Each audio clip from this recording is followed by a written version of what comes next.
let's ask a question.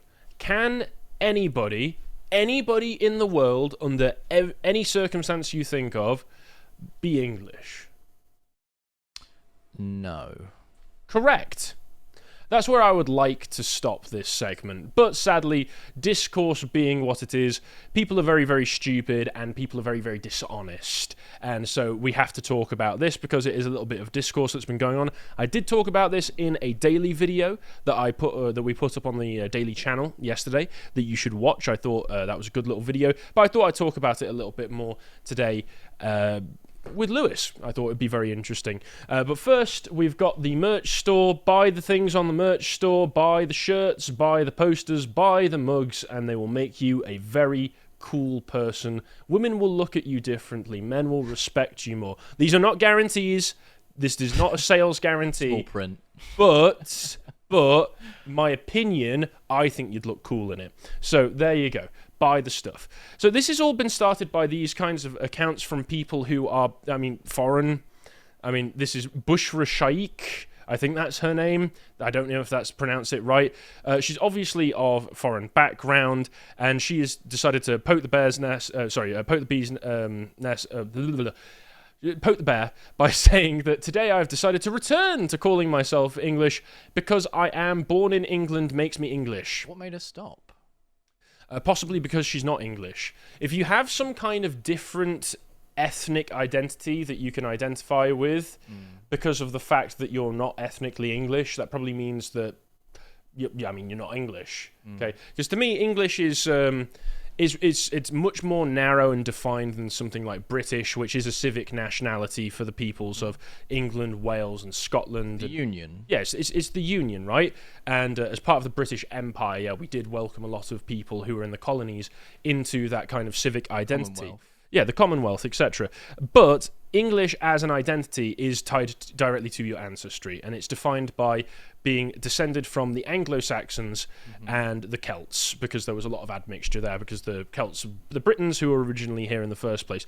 If you have no Anglo-Saxon ancestry, if you are not Celtic, if you are not Anglo-Saxon, if you are not Germanic, then you're not English.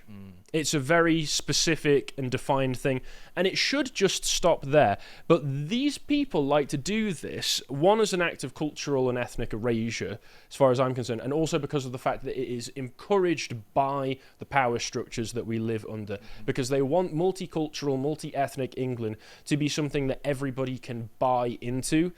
And so they're encouraged to renounce our history, ignore our history, downplay our history, hand it over to foreign peoples and say, you did this, and not these people who've been here for over 1,000 years. And again, when it comes to the English ethnicity, we've been calling ourselves English for over 1,000 years. We're one of the oldest recognized ethnicities in the entire world.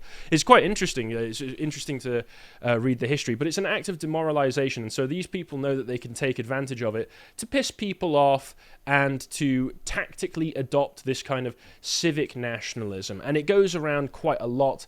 Like this person, Sangeeta Miska, you may recognize, sadly, from LBC. She's one of those race grifters on LBC. Well, I'm jealous. I'm very, very jealous. Where she said, this brown Hindu, East African, Indian, British Londoner is also English. Get over it. So if you can say that you are all of these things, all of these very, very different and disparate things, all at the same time, you're nothing at all. You're nothing at all. Something eventually becomes so inclusive that it goes back around to being completely meaningless. If everybody can be something, then it doesn't exist, because nobody is that thing if it's not specifically defined. And again, this is just one of those rage bait engagement sort of tactics, because they know they can get away with it. I don't pay attention to the slop. Well, I try and the slop from a lot of accounts that I've watched this debate just emerge. I think we'll be getting onto it, of course, but it was Fraser Nelson and Konstantin Kisin getting into a bit of an argument about it. A bit of a tiff about it. And I've had my differences with Konstantin in the past, but I will say he was on the right side of this argument. No, I agree. Clearly, and fair play to him for that. I'd also put a qualifier here of if you have to demand that people recognise that you're English because they don't recognise you as English immediately, probably not English. Right.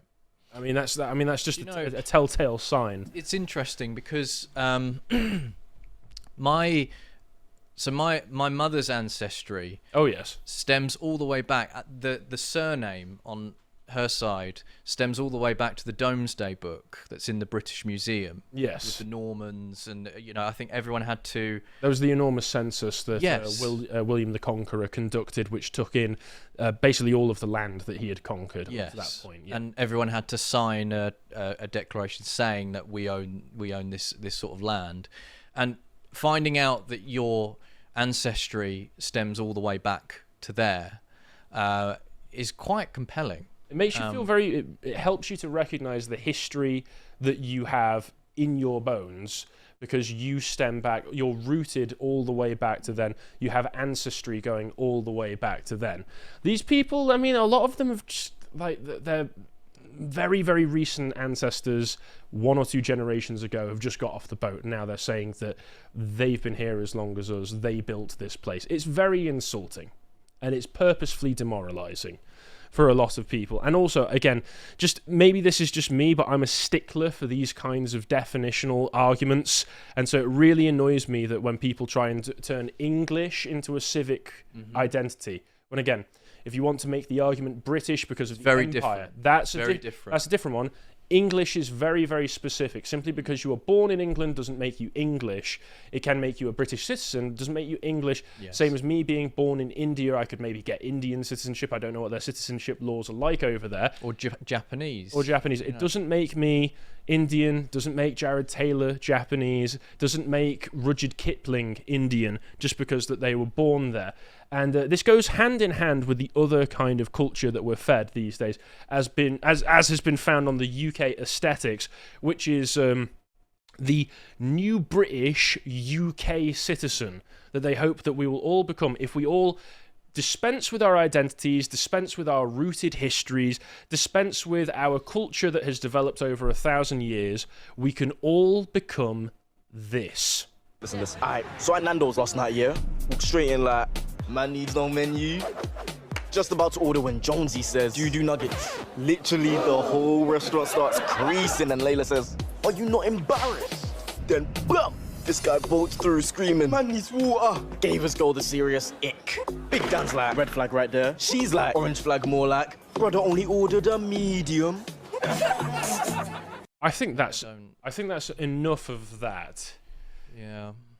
It's nothing really to say about any of that. It's a gut feeling when you watch something like this, isn't it? I don't really understand. Again, you're not supposed to understand. You're supposed to watch it and recognise that the country around you, this is not England that we're being presented here. This is London culture right here. Right. Yeah, this is speaking in the, what is it, they call it modern London English, which is kind of a bastardization of the Mockney. English.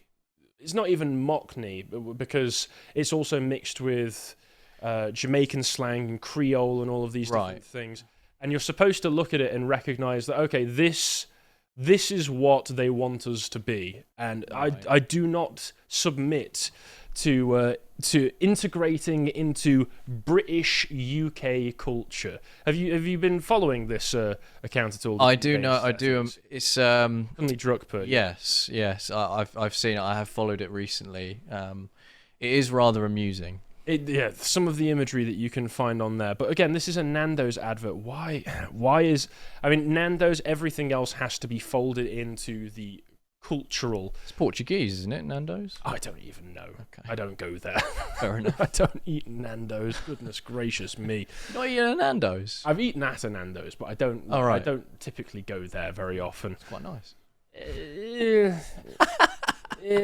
It's okay. It's okay. And it's chicken with spice on it, right? Yeah, it's nice. And the funny thing is, if they're gonna do in this, they're doing that thing where it's like, oh, white man can't handle his spices, right? Thing is, I've been to Nando's. I've had the spice as hot as it goes. It's not even that spicy. It's not very spicy. I was so tempted to go there. Ooh, you're hard. No, there's way spicy. No, I'm sorry. There's way spicier food out there. David Brent, like. I know. I'm not trying to flex because I don't think your tolerance to spice is a great indicator of your value personally. But then again, I'm not from the UK. I'm from England. Two very different places. Anyway, so obviously this was all started by the Rishi Sunak debate, where Fraser Nelson said that Rishi Sunak is England because he was born here. English. English because he was born here. I think he was born in Southampton. Konstantin Kissin disagrees with him. Francis Foster looks on. As he always does. He's always adding a good addition to I like to think that Francis has a lot of things going on in his mind. A beautiful inner life. He's debating them both in his mind all the time. And he's kicking their ass. Yeah, he's like, I'm doing so well. He's having a great time. And for some reason, I would have thought this would be obvious because it's not even like Rishi Sunak has claimed to be English in the past. No. He's very tied to his Indian heritage, and he celebrates it. He celebrated Diwali when he was in Prime Minister. Yep. And I don't think there's anything wrong with him accepting and celebrating his own heritage. I think people should always be able to do that. And he's not claiming to be English. So why are you saying that he's... Because Fraser Nelson is very, very strange. Very, very liberal on these kinds of questions. Then you got this very, very, as far as I'm concerned, very astroturfed reaction coming from a lot of the liberal part of Twitter. People just saying, "Oh, it's a fact." Why is it deep? I don't understand. What's worrying about having a? I don't understand why. What's worrying about just recognizing that he's not English? Well, it's because of the fact that if people recognize that English is a tied and rooted identity. Then you will not necessarily be as eager to accept the massive demographic change that's been foisted upon you by your government without your consent and without any sort of democratic vote on the matter. I think that's the worry. Is an act of erasure to make sure that people accept what's changing quietly. And he says that the idea that Rishi Sunak is English is so widely accepted in English society is not even a discussion point for anyone remotely ordinary. The Overton window hasn't shifted, but some online voices on the right have gone so far off the other end, they're now being openly racist. How is it racist to just say, well, he's Indian? It's not an insult, is it? Well, he practices Hinduism, doesn't he, as well? Yeah. So...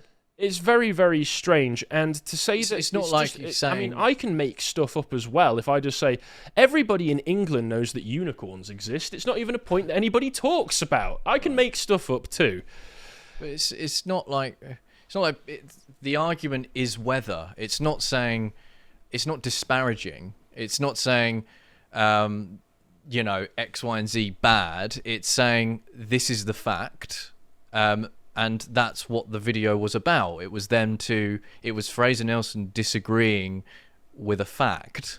Well, yeah, it's like, and it's kind of like you're not being insulting by saying that. You're talking about facts. It's his attempt to shift the definition of something so that it can be more inclusive. This is liberalism, though, and therefore completely meaningless. Yeah.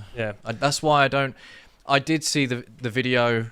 I did see the clip of them, and I watched it once, and I went, "Well, that's a waste of time." Well, there's Fraser. Yeah. Nelson. There he is again. And I see some of this discourse, and I'm just sitting there going,